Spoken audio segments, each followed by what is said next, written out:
Hello viewers, welcome to पूर्ण पात्रेस kitchen. सर्वप्रथम तर तुम्हाला येणाऱ्या स्वातंत्र्य दिनाच्या खूप खूप शुभेच्छा।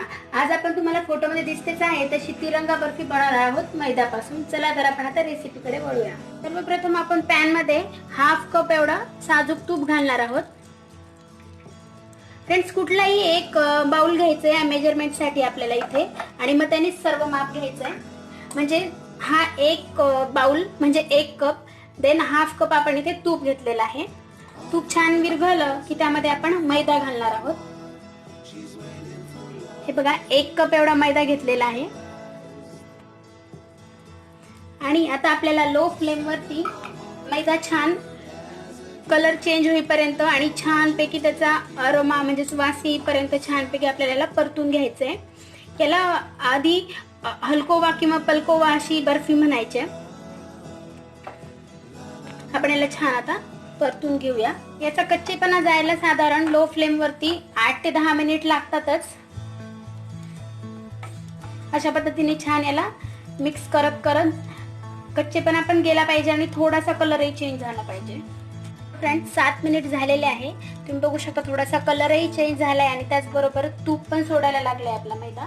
आपण यामध्ये आता साधारण या चमच्याने 3 चमचे एवढं मिल्क पावडर घालणार आहोत। हे पूर्णपणे ऑप्शनल आहे, पण याने एक मावा घातल्याचा टेस्ट येते बर्फीला आणि त्याचबरोबर याचं टेक्स्चर खूप छान होतं।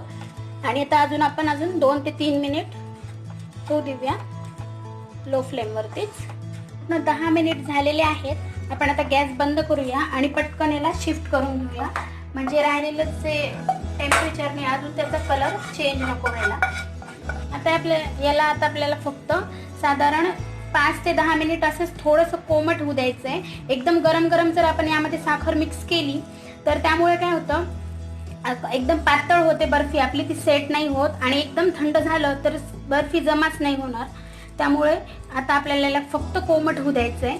फ्रेंड्स, एकदम सोपी बर्फी आहे, याला ना चाचणीचं टेन्शन ना काही, त्यामुळे आपण अतिशय सोप्या पद्धतीने ही बर्फी बनवणार आहोत। आपण ज्यामध्ये बर्फी सेट करणार आहोत त्याला आपण अशा पद्धतीने तुपाने छान ग्रीस करून घेतलेला आहे।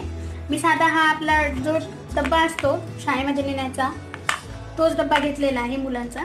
आणि त्याचबरोबर आता हे पण छान कोमट झालेलं आहे, म्हणजे आपण हात लावू शकतो इथवर ते गरम पाहिजे। आता यामध्ये आपल्याला थोडीशी वेलची पूड घालायची आहे। लक्षात ठेवायचं, वेलची पूड थोडीशी लास्टलाच घालायची, म्हणजे छान त्याचा सुगंध येतो। तुम्हाला जर वेलची पूड नसेल घालायची तर तुम्ही इथे रोज एसेन्स वगैरे पण घालू शकता।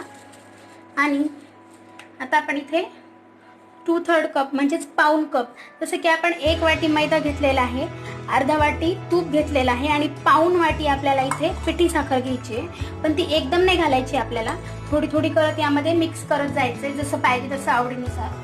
फ्रेंड्स, तुम्हाला जर इथे मैदा जर खायचा नसेल तर तुम्ही याऐवजी गव्हाचं सुद्धा पीठ यूज करू शकता। पण ही 90व्या शतकातील जी बर्फी आहे त्याला हलकोवा और पलकोवा म्हणतात, तर ही ऍक्च्युली मैद्यापासूनच तयार होते। पण जर तुम्हाला मैदा नसेल खायचा तर तुम्ही इथे गव्हाचं पीठ यूज करू शकता। थोडं थोडं करत आपण यामध्ये साखर घालतोय। आपल्याला याला पूर्ण पाऊण वाटी एवढी पिठी साखर लागलेली आहे। आता आपल्याला काय करायचंय, आपल्याला हे स्वातंत्र्य दिन स्पेशल करायचंय, म्हणजे तिरंगा कलर करायचंय। तर आपण काय करूया, याला 3 भागामध्ये डिवाइड करून घेऊया आणि मग त्याच्यामधला एक एक पार्ट काढून आपण यामध्ये कलर घ्यायचा।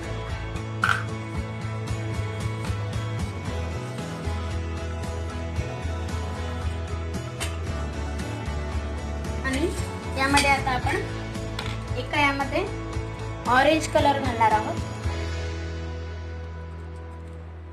आणि एकामध्ये ग्रीन कलर याला घालून मिक्स करणार आहोत। आपण जो ग्रीन कलर मिक्स केलेला आहे तो यामध्ये घालून याला छान आपल्याला यामध्ये सेट करून घ्यायचं आहे। अशा पद्धतीने आपण याला छान स्पॅच्युलाने करून घ्यायचं आहे। त्यानंतर आपण यामध्ये व्हाईट कलर टाकणार आहोत, म्हणजे आपण जे प्लेन मिक्सचर ठेवलेलं आहे ते घालून घेणार आहोत आणि याला याच्याच पद्धतीने म्हणजे स्पॅच्युलाने स्प्रेड करून घेणार आहोत। आणि आता ऑरेंज कलर जो आहे तो आपण यामध्ये मिक्स करून घेणार आहोत, स्प्रेड करून घेणार आहोत। आता आपल्याला याला सेट करण्यासाठी साधारण 10 ते 15 मिनिट रेफ्रिजरेटरमध्ये ठेवायचं आहे किंवा तुम्ही वरती अर्धा ते पाऊण तास ठेवून हे सेट होऊन जातं. 15 मिनिट आपण सेट करण्यासाठी फ्रीजमध्ये ठेवलं होतं. हे बघा सहज निघते. आपण आता याला कट करूया. बघा मस्तपैकी कलरफुल बर्फी आपली रेडी आहे. इझिली कटही होते. आपली ती तिरंगा बर्फी रेडी आहे. फ्रेंड्स खूपसं तुम्हाला ही रेसिपी नक्की आवडली असेल तर ट्राय करून बघा आणि व्हिडिओला लाईक आणि शेअर करायला विसरू नका. आणि त्याचबरोबर चॅनलला अजूनही सबस्क्राईब केलं नसेल तर सबस्क्राईब करून बेल आयकॉन प्रेस करायला विसरू नका. हे बघा किती छान बर्फी आपली रेडी झालेली आहे. भेटूया अशाच नवीन रेसिपी सोबत. तोपर्यंत बाय, टेक केअर.